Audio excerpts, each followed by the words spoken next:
এখানটা স্কুলের আরেকটি ঘর ছিল।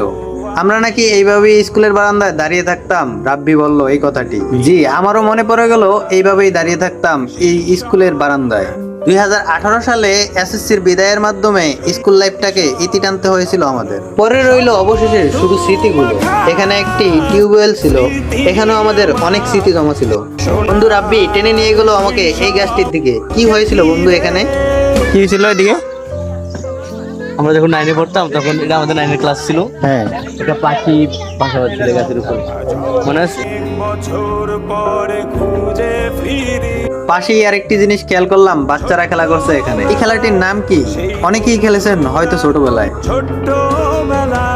ছোটবেলায় আমরা এটাকে আমরা গাছ মনে করতাম। রাকিব ভাই কি মনে করতেন এটারে? আমরা কাছে একসময় ভাবতাম, কিন্তু আসলে এখন মনে হয় না আমরা কাজ, কিন্তু আব্বি আমাদেরকে স্কুলের পিছনের আরেকটি জায়গায় ডাকছে। এই জায়গাগুলোতেই আমাদের কেটেছে শৈশব। কত আড্ডা, কত দুষ্টামিতে মেতেছিলাম আমরা। তিলের ফুলে মধুর পোক ধরতে এসে কি হয়েছিল আজ? একটা হোক থাকতেও নেই।